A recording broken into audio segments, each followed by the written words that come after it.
నమస్కారం అండి. నేను doctor Kripan Kumar, senior consultant physician. So ఈరోజు వరల్డ్ బ్లడ్ డొనార్ డే గురించి కొంచెం అవగాహన ఇద్దామని అనుకుంటున్నాను. సో జూన్ 14th రోజు వరల్డ్ బ్లడ్ డొనార్ డే అని మనము సెలబ్రేట్ చేసుకుంటున్నాము. సో కాన్ లెన్స్టీన్ అనే సైంటిస్ట్ ఈ బ్లడ్ గ్రూప్స్ గురించి ఫస్ట్లో ఐడెంటిఫై చేసింది అతనే. సో అతని బర్త్డే సందర్భంగా జూన్ 14th రోజు ఈ డేని మనము ఆయనకి డెడికేట్ చేస్తున్నాం. సో ఈరోజు ఏం చెప్పాలనుకుంటున్నాం అంటే, వరల్డ్ బ్లడ్ డొనార్ డే అంటే ఎవరైతే యువత ఉందో, ఎక్కువ యువతకి ప్రాధాన్యత లాగా 18 years నుంచి 60 years వరకు మధ్యలో ఉన్న వారికి బ్లడ్ డొనేషన్ అనేది చేస్తే అది ఎవరికైతే నిజంగా అవసరమో వారికి చాలా చాలా ఇంపార్టెంట్, చాలా చాలా అవసరం ఉన్న వారికి చాలా యూజ్ అవుతుంది. ఒక ప్రాణాన్ని కాపాడిన వారు అవుతారు. సో ఫస్ట్ మీరు ఏంటంటే, నేను చెప్పదలుచుకునేది ఏంటంటే, ఎవరైతే బ్లడ్ లాస్ అనేది ఎక్కువ ఉన్నదంటే, కొందరికి యాక్సిడెంట్స్లో బాగా బ్లడ్ లాస్ అవుతుంది. సో మనం నిన్న చూసాము ఎయిర్ క్రాఫ్ట్ది.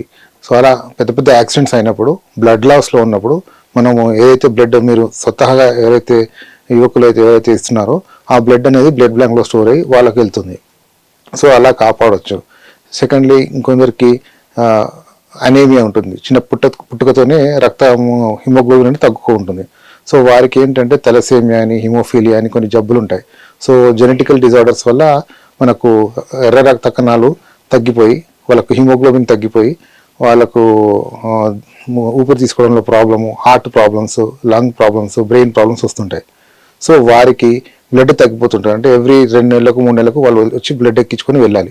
సో అట్లాంటి వాళ్ళకు కూడా ఈ బ్లడ్ డొనేషన్ వల్ల ఉపయోగపడుతుంది. మూడవది ఏంటంటే, డెలివరీ టైంలో కొందరికి ప్లాసెంటల్ రప్చర్ అవుతుంటుంది. సో డెలివరీ టైంలో బ్లీడింగ్ ఎక్కువ అయిపోతుంటుంది. సో అట్లాంటప్పుడు కూడా ఈ రక్తం అనేది ఎంతో అవసరం ఉంటుంది. ఒక ప్రాణం కాపాడిన వారు అవుతారు. కొన్ని పేషెంట్స్ అయితే, కొందరికి క్యాన్సర్ పేషెంట్స్ కానీ, లేకపోతే కిడ్నీ సమస్యలు ఉన్న పేషెంట్స్ కానీ, వాళ్ళకు ఈ రెడ్ బ్లడ్ సెల్స్ కానీ, ఈ సెల్స్ అనేవి తగ్గిపోతుంటాయి. దానివల్ల ఏమవుతుందంటే రక్తం తగ్గిపోతుంది. రక్తం తగ్గిపోవడం వల్ల మనము వాళ్ళకి కూడా ఆన్ అండ్ ఆఫ్ హిమోగ్లోబిన్ అని చెక్ చేసుకుంటూ బ్లడ్ ట్రాన్స్ఫ్యూషన్ అంటే రక్తం అనేది ఇవ్వడం జరుగుతుంది. కొందరికి ఆర్గాన్ ట్రాన్స్ప్లాంటేషన్స్ ఉంటాయి. ఆ ఆర్గాన్ ట్రాన్స్ప్లాంటేషన్లో కూడా ఈ బ్లడ్ అనేది చాలా చాలా అవసరం పడుతుంది.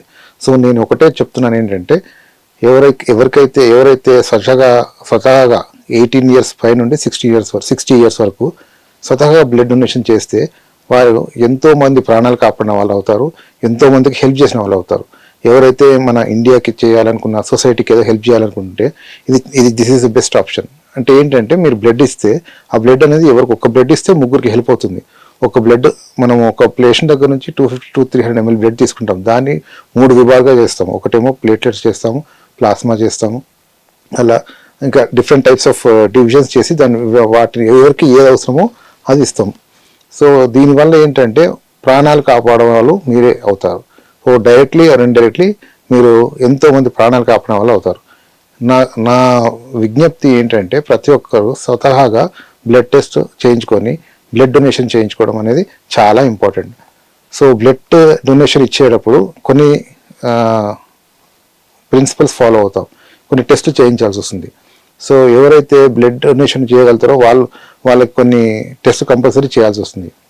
ఒకటి బ్లడ్ గ్రూపింగ్ చేస్తాము, ఇంకోటి హెచ్ఐవి ఉందా లేదా చూస్తాము, ఇంకోటి హెపటైటిస్ హెచ్బిఎస్ఏజి, హెచ్సివి అలాంటి హెపటైటిస్ ఏ ఇట్లాంటి వ్యాధులు ఉన్నవారు డొనేషన్ చేయకూడదు. ఎవరికైతే సివియర్ అనేమియా ఉందో, ఎవరికైతే బ్లడ్ థిన్నర్స్ అంటే ఆస్పిరిన్, క్లోబిడాగ్రిల్ అట్లాంటి టాబ్లెట్స్ వేసుకున్న వారు ఉన్నారో, వాళ్ళు బ్లడ్ థిన్నర్స్ ఉన్న వాళ్ళు చేయకూడదు. ఎవరైతే ప్రెగ్నెంటో వాళ్ళు చేయకూడదు. సో కొన్ని ఎవరైతే వీరందరూ ఉన్నారో వాళ్ళందరూ బ్లడ్ డొనేషన్ అనేది చేయకూడదు. అండ్ 18 years కంటే తక్కువ ఉన్న, 60 years కంటే ఎక్కువ ఉన్న వాళ్ళు బ్లడ్ డొనేషన్ చేయకూడదు. సో ఇవి కాకుండా ఎవరైనా స్వచ్ఛగా బ్లడ్ ఇవ్వచ్చు. బ్లడ్ ఇవ్వడం వల్ల లాభం ఏంటంటే, మీకు కొత్తగా మళ్ళీ రీజనరేషన్ అవుతుంది. బ్లడ్లో రీజనరేట్ అయ్యి రెడ్ బ్లడ్ సెల్స్ కానీ అన్ని రక్త కణాలని రీజనరేట్ అయ్యి మీకు క్యాన్సర్ వ్యాధి వచ్చే అవకాశాలు తగ్గిపోతాయి. హార్ట్కి సంబంధించిన హార్ట్ అటాక్, కార్డియాక్ అరెస్ట్ కూడా రావడం తగ్గిపోతాయి. సో ఇవి చిన్న చిన్న బెనిఫిట్స్ మాత్రం కంపల్సరీ మీరు చూడవచ్చు. సో ఏటా క్యాన్సర్ బారిన దాదాపు 10 లక్షల మంది బారిన పడుతున్నారు ఇండియాలో. సో వారికి ఎప్పటికెప్పుడు రక్తం తగ్గిపోవడం కానీ, బ్లీడింగ్ అవ్వడం కానీ, ఏదో ప్రాబ్లమ్స్ ఉన్నప్పుడు ఈ బ్లడ్ బ్యాంక్ ద్వారా వారికి బ్లడ్, మీరు ఇచ్చే బ్లడ్ వాళ్ళకి సప్లై అవుతుంది. సో అట్లా మీరు హెల్ప్ చేసిన వాళ్ళు అవుతారు, క్యాన్సర్ పేషెంట్స్కి హెల్ప్ చేసిన అవుతారు. ఇప్పుడు డెంగ్యూ సీజన్ వస్తుంది. డెంగ్యూ అంటే ఏంటి, మీకు అందరికీ తెలుసు, డెంగ్యూలో ప్లేట్లెట్స్ పడిపోతాయి. 10,000 కంటే తక్కువ పడిపోయిన వారికి ఈ ప్లేట్లెట్స్ కూడా ఈ బ్లడ్ నుంచే మనం డివైడ్ చేసి ప్లేట్లెట్స్ సప్లై చేస్తుంటాం. సో రకరకాలుగా మీరు ఒక్క బ్లడ్ ఇస్తే, ఒక యూనిట్ బ్లడ్ ఇస్తే దాన్ని ముగ్గురికి హెల్ప్ అవుతుంది, 3 పేషెంట్స్కి హెల్ప్ అవుతుంది. సో మీరు ఇచ్చిన బ్లడ్ అనేది చాలా చాలా వాల్యుబుల్ అండ్ వెరీ ఇంపార్టెంట్. అది మేము తప్పకుండా ఎవరికైతే అవసరమో వారికి సప్లై చేస్తుంటాం. సో ఒకటే నేను విజ్ఞప్తి చేసేది ఏంటంటే, ఎవరికైతే నిజంగానే సొసైటీకి ఒక హెల్ప్ చేద్దాం అనుకునేవారో, లేకపోతే నిజంగానే ఎవరికైనా సహాయపడాలనుకునేవారు 3 నెలలు, అంటే మగవాళ్ళు అయితే 4 నెలలకు ఒకసారి బ్లడ్ ఇవ్వచ్చు, ఆడవాళ్ళు అయితే 6 నుంచి 8 నెలల వరకు ఒకసారి బ్లడ్ ఇవ్వచ్చు. So at least yearly once or twice blood donation అనేది కంపల్సరీ చేయండి. మీకు బ్లడ్ బ్యాంక్స్ అవి ఉంటాయి, అక్కడ మీ బ్లడ్ అనేది స్టోర్ అయ్యి ఎక్కడ అవసరమో అక్కడికి ఆ హాస్పిటల్కి వెళ్ళిపోయి వారికి బ్లడ్ అనేది సప్లై అవుతుంది. సో మేము డైలీ చూసే పేషెంట్స్లో చాలా మందికి బ్లడ్ అనేది అదొక కొందరికి దొరకదు, బ్లడ్ అనేది వాళ్ళకి కావాల్సిన గ్రూప్స్ దొరకవు, అప్పుడు చాలా ఇబ్బంది పడతాం. అట్లాంటప్పుడు ఏంటంటే మీరు రేర్ గ్రూప్స్ కొన్ని ఉంటాయి, బి నెగిటివ్ కానీ ఏ నెగిటివ్ కానీ కొన్ని గ్రూప్స్ ఉంటాయి, రేర్ గ్రూప్స్. అట్లాంటి వాళ్ళు స్వతహాగా ఇంకా చేస్తే అది ఎంతో మేలు చేసిన వారు అవుతారు మీరందరూ. సో ఒకటే రిక్వెస్ట్ చేస్తున్నాను ఏంటంటే, blood donation will definitely save lives. So please donate your blood.